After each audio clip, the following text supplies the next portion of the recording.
following episode has several discussions of racism, particularly American slavery. While all words are censored, I will be reading from several primary sources. If any of that sounds like something that will make you uncomfortable, there's no pressure in skipping this episode. Discretion is advised.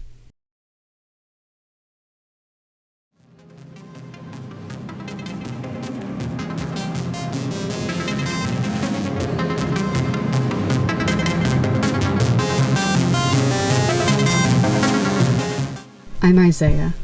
Welcome back to another episode of Odd Hour.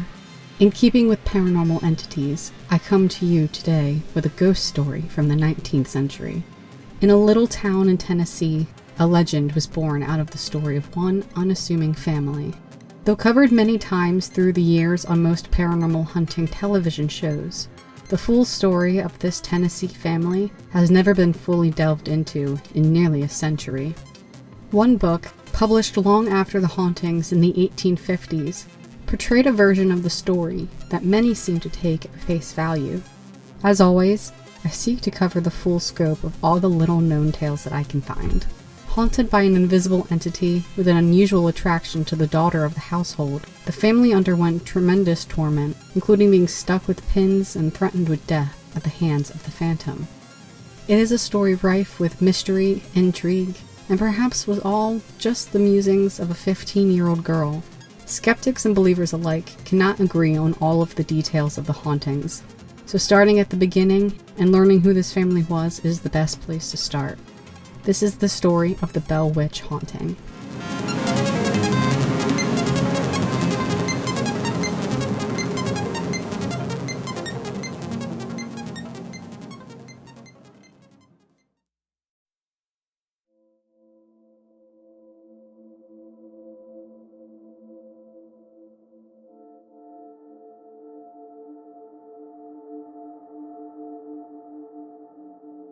Tennessee in the 1820s housed a small town known as Red River, which later became known as Adams, Tennessee.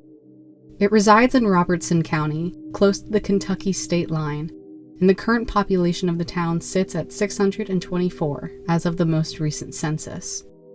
The story is well known throughout the county and the minds of its residents, with a small placard on Route 41 memorializing the hauntings.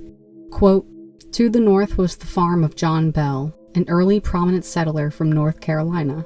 According to legend, his family was harried during the early 19th century by the famous Bell Witch.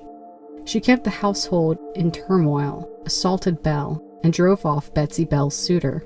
Even Andrew Jackson, who came to investigate, retreated to Nashville after his coach wheels stopped mysteriously. Many visitors to the house saw the furniture crash about them and heard her shriek, sing, and curse." Unquote.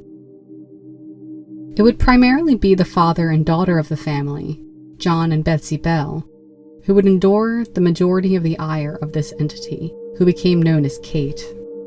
John Bell, born in North Carolina in 1750, quote, "apprenticed as a barrel maker during his formative years and later pursued a career in farming. He married in 1782 to a woman named Lucy Williams and began what would become a rather large family.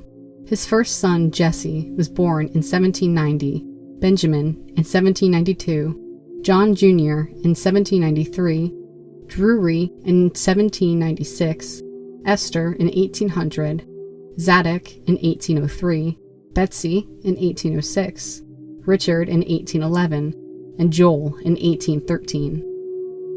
The family, like what was unfortunately common for the time, and especially in southern states, owned multiple slaves, one of which was named Dean. It is not known when he was born, and information about his early life is regrettably scarce. Dean was, however, an important witness to the later hauntings by Kate, and his stories and encounters with the supposed witch are just as intriguing as that of the Bells. John Bell moved the family to Tennessee in 1804, a journey that was, quote, "over the treacherous mountains of North Carolina and East Tennessee that took them to an area called the Barren Plains, settling in the northwest section of present-day Robertson County. 2 years later, Betsy was born." Settling into this small town, the family thrived as John Bell continued to be a farmer, a worthy and fruitful occupation. It would be a relatively successful life for the Bell family. John rose up through the ranks of the church. Betsy became engaged. Lucy bore another final son. Born in 1806, Elizabeth Bell, known affectionately by her nickname, was a young girl like any other in Tennessee. At the young age of 15, she became engaged to a village boy by the name of Joshua Gardner, an engagement that would come to an end almost as quickly as it started, in large part due to the haunting. The infamous illustration of a cowering woman from 1894 shows the startling disposition of the young girl. Her long, flowing dark hair grabs the eye first. Next, her dress that stretches all the way to the floor. And finally, to her bewildered expression, an outstretched hand. After 13 years in Robertson County, Tennessee, something supernatural began to sweep through the family farm. The Bells' crops had failed years before, which had been a catalyst for their move to the town, and John often found himself wandering the fields, tending crop when he came across a very strange sight. Reports stated that he, quote, encountered a strange-looking animal sitting in the middle of a corn row. Shocked by the appearance of this animal, which had the body of a dog and the head of a rabbit, Bell shot several times. This was the first appearance of anything bizarre on the Bell property, and was the start of the hauntings. According to a horror legend anthology, Encyclopedia Horrifica, quote, stories about ghost dogs existed in the South during this period just as they do now. The quote, however, goes on to end with a skeptical stance. Continued, because of these stories, the Bell family might have remembered ordinary animals as ghost animals, after things took a turn for the spooky later on. Dean and his wife would often report seeing a black dog following them on nightly walks. Simple sightings, however, were not where it stopped for Dean, as he reported, quote, having had his head split open by a large rabbit. This incident led to a lifelong scar on his head, to which Dean would often chalk up to being caused by, quote, that old witch. Sounds outside of the house began to wake the sleeping occupants within, many of whom rushed outside to find any intruder or strange-looking animal, to no avail. Believers claim that these mysterious figures were omens of the troubles soon to begin, omens of the trouble that would befall Betsy and John, particularly John, as he would pass unexpectedly at the end of the 3-year haunting. Soon, sounds that had started from outside made their way past the front door and into the house, and then sounds soon turned into more physical activity. A newspaper article titled "The Tennessee Ghost," published in February 1856, reported that the ghoul's voice could be heard throughout the house and showed itself mostly at night. It would also move objects, hiding them around the house, cause banging and bumping noises as bed frames banged against the walls, and footsteps stomped over the hardwood floor. The article continues, quote, the ghost would converse freely with persons, and such was the excitement it created that the house was constantly thronged with persons from all parts of the country, even coming 50 miles or more to hear it. Here arises an issue when it comes to researching this topic. The majority of the articles reporting on the Bell witch haunting were published nearly 20 years after the hauntings were initially reported. For example, another article details the story of a Mr. Titus, who was contracted to print a history of the Bell Witch, and it was published May 1894, over 80 years later. Initially a skeptic, Titus began further research on the witch, in which he decided to pull an all-nighter to speed up the printing process. Quote, the witch promptly put up a vigorous protest. The demonstration commenced with deep guttural sounds, clapping of hands, sad and sorrowful moanings, long prayers and amens, then wild maniac songs piercing the air, followed by derisive laughter, then unearthly yells, the sound of which seemed to come through the ceiling. Mr. Titus emerged from this night a believer in the witch's activity, and further continued his work on printing the book. He makes no further mention on his skepticism of the hauntings when he began, only the aftermath of his all-night haunting.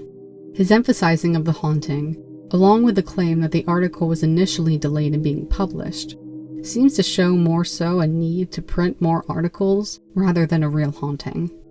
In fact, Titus was to be the publisher of Martin Van Buren Ingram's History of the Bell Witch book. Titus does not interview any remaining family members or cites diaries, documents, any reports from the actual time of the hauntings. This skepticism and inconsistencies in the reports of the witch should be kept in mind, and information taken with a grain of salt, as the article could simply have been a 19th century marketing ploy.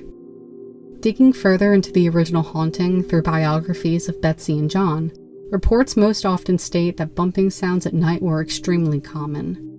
As the hauntings continued, a woman's voice began to be heard throughout the house. It seemed as though the then unknown witch was gaining in power, as the voices grew more and more distinct. Betsy Bell herself would become the subject of a lot of trouble from the unknown ghoul. These encounters were described as brutal, as the witch would pull her hair and slap her. The brutality continued, as Betsy would undergo spells, which were, quote, fainting spells, followed by prostration, characterized by shortness of breath and smothering sensations, pantings as it were for life, and becoming entirely exhausted and lifeless, losing her breath for nearly a minute between gasps, and was rendered unconscious. It is also reported that she was often struck with pins, presumably by the witch. John Bell, too, was the subject of much misery by the witch, who was now known as Kate. In the same article previous, John is described as being, quote, strangely afflicted. John would complain of numbness of the mouth and a pained jaw and tongue. Other symptoms in hindsight appeared closer to those of a seizure or a stroke. As Betsy's ailments would calm, John's would increase, and vice versa. These ailments were described as, quote, contortions of the face, a twitching and dancing of his flesh, which laid him up for the time. The real identity of Kate has never been fully proven. Skeptics believe that it was possible that Kate was a manifestation of Betsy. In the article cited above, The Tennessee Ghost, it was reported that, quote, the spell of enchantment was destined to be broken. It turns out that Miss Betsy Bell was a ventriloquist. The article states that she had fallen in love with a local village boy named Joshua Gardner, and used Kate's appearance as a way to keep the engagement, as allegedly, Kate would push against matrimonial union.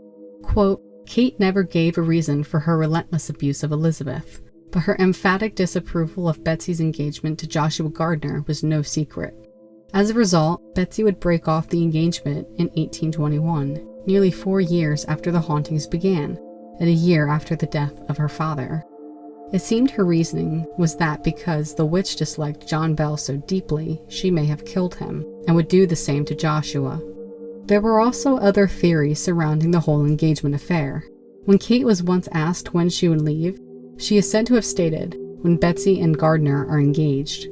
Due to this, many believe that Betsy used the witch as a way to convince Joshua Gardner to marry her, and when this did not happen, the witch disappeared. Later articles will further discuss this theory. Despite Kate's apparent hatred of Betsy and John, she would show a level of kindness towards the rest of the family, most notably towards Lucy Bell.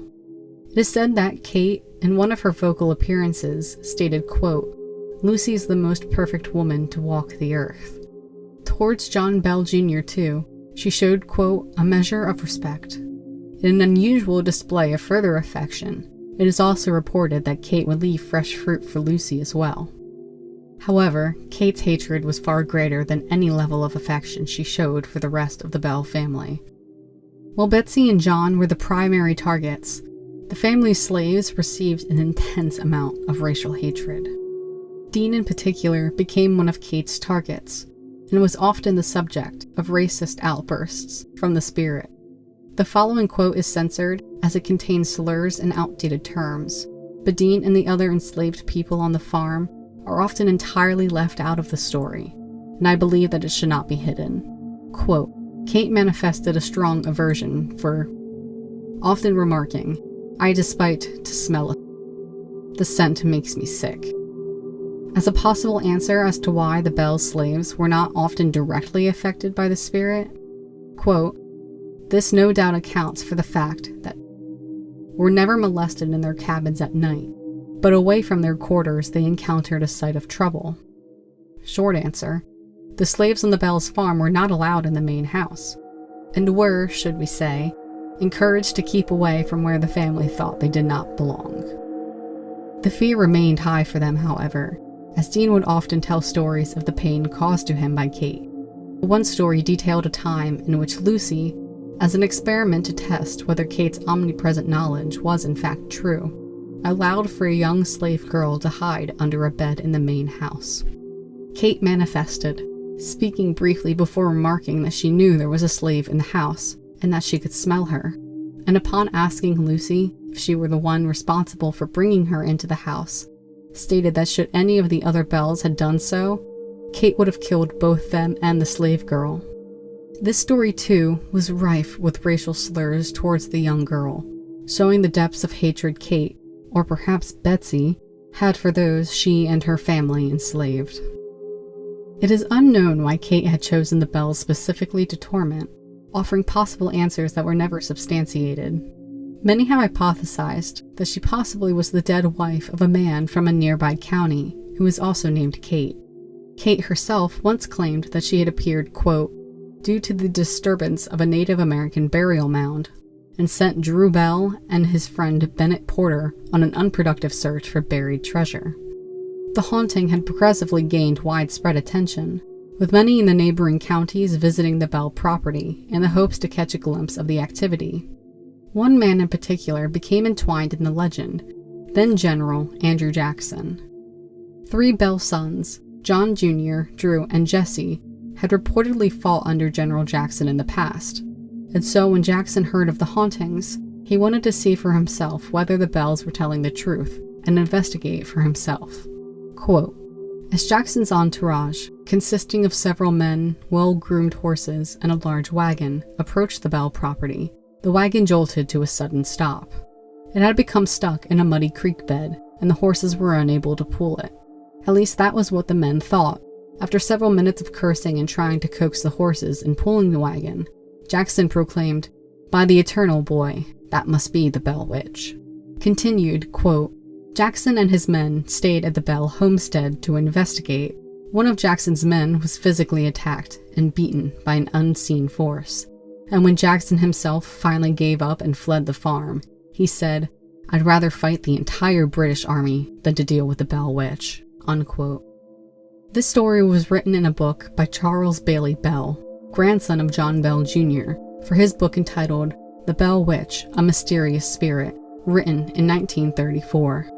It draws on an account that Charles states came directly from his great-aunt, none other than Betsy Bell herself. In this book, too, was the story of a prophecy that the witch was set to return years after the initial hauntings, and then once more in 1935. As the haunting neared its 3rd year in 1820, John Bell was increasingly becoming more and more sick, to the point where he was frequently taken to the bed. His health was decreasing, Betsy still tormented, and the Bells knew that Kate would one day kill John, as she had so frequently shrieked throughout the house. This came to pass on December 20th, 1820. Found deceased in his bed, John Bell was the ripe old age of either 69 or 70 years old. The family, in mourning, found a mysterious vial of liquid nearby, and upon giving the substance to a cat, found that the animal dropped dead. Kate appeared, cackling. Quote, the witch laughed and sang and boasted, I gave old Jack a big dose of that last night, and that fixed him. John Bell was dead, but the hauntings seemingly continued, and legend lived on. The story originally comes to a close here, with Kate vowing to return 7 years after Betsy and Gardner's engagement came to an end. True to her word, Kate returned, now in 1828, though the family, quote, chose not to encourage it, and the witch appeared to leave again. In the time that she had supposedly returned, she focused much of her attention on John Bell Jr., and the two spoke of religion and philosophy. The witch also was said to have predicted major national events, such as the Civil War. Quote, the entity bade farewell after 3 weeks, promising to visit John Bell's most direct descendant in 107 years. The year would be 1935. It becomes important to note once again the conflicting information between sources. The general story is the same. The hauntings start in 1817, with Betsy and John receiving the most torment from Kate, and ending in 1820 with the death of John Bell due to unknown circumstances. the breaking of Betsy and Joshua's engagement the following year, and the supposed prophecies that would be reported over the next 90 years. However, many historians and researchers have taken closer looks at the story itself, in particular the sources used, and have found that many do not hold up to scrutiny. The idea of the Bell Witch hauntings being a hoax was increasing in the minds of many. The main origins for the hauntings came from one source, the authenticated history of the Bell Witch, written in 1894 by newspaper editor Martin Van Buren Ingram. While there were a few articles mentioning the hauntings throughout the years, this is considered the first official source of the hauntings, and it was published nearly 75 years after the hauntings had come to an end. Within the book, Ingram claims to use the diary of Richard Bell, who wrote down his memories of the haunting in 1846, nearly 30 years after the hauntings had occurred. Author Brian Dunning, who writes primarily on science and skepticism, wrote an article titled Demystifying the Bell Witch, where he discusses Ingram's part in keeping the legend of the Bell Witch alive. As Dunning researched into Ingram's sources, he found that the author had falsified at least one of his sources. This was related to Betsy Bell. As the story goes, the Saturday Evening Post had published a story in 1849 that blamed Betsy for the hauntings. Betsy threatened to sue the newspaper, and the Post retracted the story and posted an apology in a later edition. Dunning, along with a fellow researcher, Jack Cook, quote, went through other microfilms of the Post for several years on either side of 1849 and confirmed that no such article was ever published. Even people looking for it in 1894, following the publication of Ingram's book, failed to find such an article. Dunning then came to the sensible conclusion that Ingram had made that story up and had taken several liberties in his history. What is unfortunate is that this story is included in many biographies and retellings of the story, including a biography of Betsy Bell on the official Bell Witch site, a website maintained by a man named Pat Fitzhugh. Despite his extensive research and authored biography on the site, the story was included, drawing skepticism from many. Dunning further looked at sources, including more Post articles from the time of the hauntings during this search through the microfilms. Quote, notice the two most significant events are missing, the witch's murder of John Bell and Andrew Jackson's involvement. No newspapers described either event. No court records or recorded minutes from churches described either event. Ingram almost certainly made up the entire Andrew Jackson incident. The 1824 presidential election was notoriously malicious, and it seems hard to believe that his opponent would have overlooked the opportunity to drag him through the mud for having lost a fight to a witch." Unquote. Either Ingram is lying, Richard Bell is lying, or Betsy Bell is lying. Richard Bell would have been around 6 years old at the time of the hauntings, and his writings on the hauntings were put to paper nearly 30 years after. Betsy relayed stories to her great-nephew, no doubt many, many years after. It is entirely possible that Ingram caught wind of these smaller stories, exaggerated them, and included them in his book, which then became part of the official history. Senior Research Fellow of the Committee for the Skeptical Inquiry, Joe Nickel, Ph.D., agrees with the idea that Ingram falsified his sources. In an article he wrote of the folkloric aspects of the Bell Witch story, he discussed the potential that the story is fiction. Quote, as best we can tell from the second-hand accounts of those still alive, when Ingram composed his fictionalized allegorical text in 1894, the events centered around Betsy Bell. Indeed, Ingram admits that many of Betsy's contemporaries suspected her at the time, charging her with the authorship of the mystery. Unquote. This thinking can be seen in the 1856 Tennessee Ghost article that accused Betsy of ventriloquism. Later in life, Betsy did not like to talk about Kate, and was known to be very frightened of sleeping alone. In 1824, she married her former school teacher, Richard Powell. The two had 8 children together: Susan, Emily, Permelia, Elizabeth, DeWitt, Virginia, Tennessee, and Leftrick. Many of her children would unfortunately die young, as did her husband. Richard suffered a stroke in 1837 and would pass in 1848 due to complications. Her health slowly declined after her husband's death, and as time went on, many accused her of being crazy or insane. July 1888, Elizabeth Betsy Bell Powell, taking after the longevity of her father, died at the age of 82. She's buried at Long Branch Cemetery in Water Valley Landing, Mississippi. Her original headstone read, "A loved one has gone from our circle. On earth we shall meet her no more. She has gone to her home in heaven, and all her afflictions are o'er." It was replaced with a modern stone, as it had been vandalized over the years. As the year 1935 approached, and the prophecy of the Bell Witch's return was on the minds of locals in Robertson County, Dr. Charles Bailey Bell was the most direct descendant, now living in Nashville, Tennessee. Quote, "Did the Bell Witch return in 1935 as promised? Some say that she did not return, or that if she did, they were not aware of it." Did the Bell Witch hauntings actually happen? It seems unlikely, especially so when both primary and secondary sources were deceased by the time Ingram's history was published. The accounts came from word of mouth, diary entries of the memories of a 6-year-old, and a man with a newspaper who wrote of a folk legend in Adams, Tennessee. In all likelihood, the story of the Bell Witch is a hoax, a poltergeist invented by the mind of a 12-year-old girl. It is not an unlikely conclusion. In fact, this phenomenon even has a name, the poltergeist faking syndrome, in which, quote, "someone, typically a child, causes the mischief." While a fascinating tale and a terrific example of early American horror stories and folklore, the legend of the Bell Witch remains as such, a legend. Adams, Tennessee remains a tourist attraction for those captivated by the story, many insisting that they can still hear the shriekings of Kate the Witch, nearly 200 years later, still desperate to cause mischief to unlucky travelers. After all, a good witch story never hurt anybody, right?